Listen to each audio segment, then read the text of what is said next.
Good morning and welcome to day 3 of our Lent retreat. We've been thinking very much about the structure of the Gospel of St. Mark and a little bit about its context, for whom it was written. We're going to launch in on this third day to what I've called the mystery of Jesus.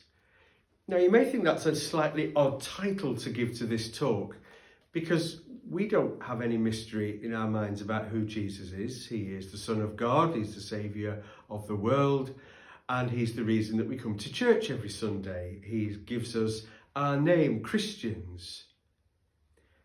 But for Mark, there is a story, and as I mentioned at the very beginning of our retreat, Mark invites us to do the work and to answer the questions. And so if you'll just bear with me as I think about what Mark sees as being the mystery of Jesus. Well, many people's story begins when they leave home. People will often say, don't they, oh, tell me what your life consisted of. And it always starts with, well, when I left home, I went to university in such a place, or when I left home, I got a job and I went to live in this place or that. Very often, that's where stories begin. And so it is with Jesus in St. Mark's Gospel. As I mentioned yesterday, we don't have any of the narratives of the birth of Jesus and all those lovely Christmas and Epiphany stories that we like to remember each year. They are in other Gospels. Mark has this immediacy, as we've already mentioned. Jesus leaves home, and Mark tells us straight away he went to meet John the Baptist, John the Baptizer. He goes into the water, and we have this wonderful, clear, vivid picture in St. Mark.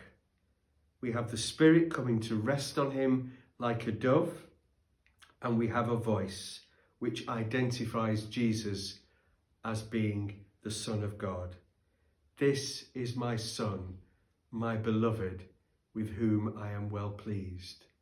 It's a fantastic picture for us as Christians, because every time we baptize a new Christian, whether it be a tiny baby, a child or an adult, we tell them that this is what God speaks of them.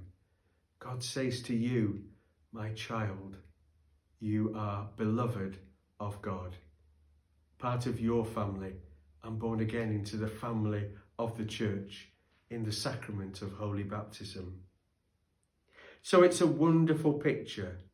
It gets us started straight away with delving into the mystery of Jesus. But what does that mean?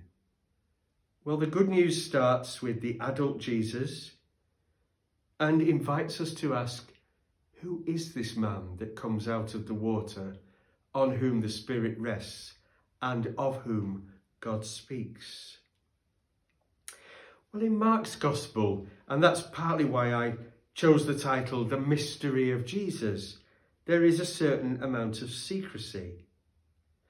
Jesus cures the lepers and tells them to say nothing. He does it time and time again.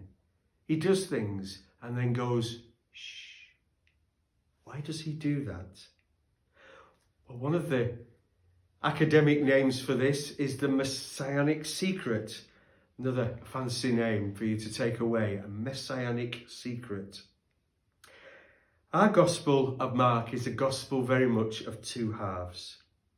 There is Galilee in the first half and Jerusalem in the second half. Biblical scholars would be going mental to hear me say that now. That's not a good thing to say at all.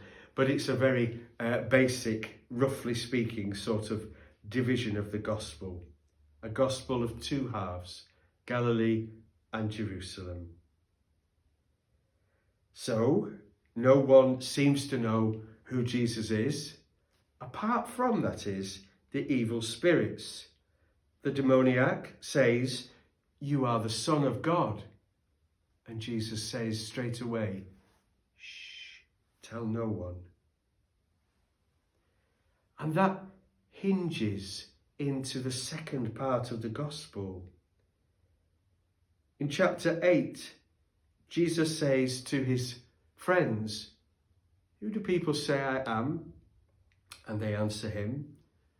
And he asks the question that's so important. He says, "And you, who do you say I am?" Such an important question, because he asks of it of us too, doesn't he, as his disciples.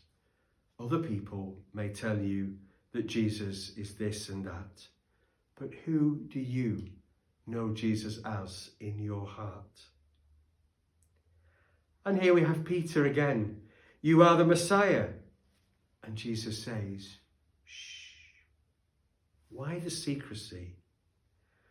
Perhaps Mark is trying to lead us into the mystery of Christ. He's trying to lead us into the messiahship of Jesus. He's trying to draw us in to that messianic secret. It's a learning experience, but we've got to do the work. He's not giving us the answers. And if Galilee is all about the discovery that Jesus is the Messiah, then Jerusalem, in the second part of Mark's Gospel, is the painful discovery of the nature, what that means to be the Messiah. The demons know something, but they don't know enough. They might have the title for Jesus, but they don't know what that title means. So perhaps this messianic secret is about coming to grips with Christ's way. We can't know what the title means until we end up at the cross. We can't know what it means to say, "Jesus, you are my Messiah," if we haven't been to the cross with him. And for Mark, that's a key part of this gospel, as we've already thought. Truly, this man is the Son of God, is said of him after he has died. It's a centurion, an outsider, who gets it before the disciples. A servant Messiah whose throne is a cross. It's not what the Jewish people were expecting. Mark doesn't want us to proclaim Jesus as Lord until we can see that lordship, that sovereignty leads to the cross. It's where we're going in Lent. It's where our journey draws us and heads. There's an image in Mark of a Jesus who is suffering and rejected. There is a focus on the truth of the man Jesus. And Mark wants us to be drawn in. He wants us to dig deep. He wants us to do the work. He wants us to focus on our relationship with Jesus, on the change that Jesus wants in your life and in mine. In Mark, Jesus is not to be misinterpreted, misunderstood, or misused. On one occasion, Jesus is off early to pray. Remember the story? We thought about it at the beginning of this season of Lent. He goes off out of the house, leaving them asleep, and they come and find him. They say, "Everyone is looking for you. Everyone is searching." Well, we are searching. But in Mark, Jesus is not to be caught. Just when we have him, or just when we think we have him, in Mark's Gospel, Jesus slips away. We may know the stories by heart, but Mark challenges us never to misuse him for our own ends. Do we think we own him? Do we think we know him that well that we say, "He's mine"? Jesus is not to be caught in Mark's Gospel. In Mark, there is mystery and paradox. There is the living parable. It constantly needs to be understood afresh. Mark's Gospel invites us never to get so comfortable with who we think Jesus is that we don't need to constantly engage with that question. What does Jesus look like to you? Jesus says, but who do you say I am? Never mind anyone else. What about you? And there is a danger that we can become comfortable, that we can think we've just got it all sorted out. But Jesus reflects on the way we have attitudes, opinions, prejudices, and biases in our life.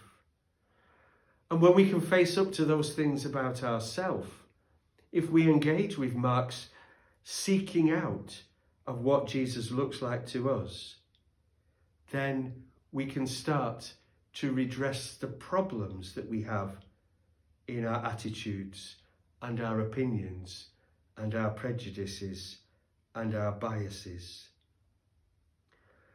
Mark's gospel is a gospel of silences, it's a gospel of secrets, it's a gospel of misunderstandings.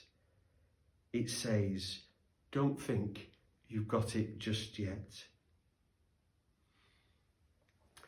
One of my favourite Cistercian writers, a monk called Thomas Merton, once wrote these words, and I'll start to draw us to a conclusion with them. If you find God with great ease, perhaps it is not God that you have found. Mark's Gospel invites us to ask that same question. Don't most of us struggle with many questions? But it's okay to have questions. It's okay not to know all the answers all the time. What Jesus wants us to be is humble before this mystery of who he is. Listen to one another and to listen to him. And bring to that place all the questions we have about ourselves, about the church, about our faith, about suffering, failure, about loss, and even about the cross. If you find God with great ease, perhaps it is not God that you have found. Thank you, and God bless.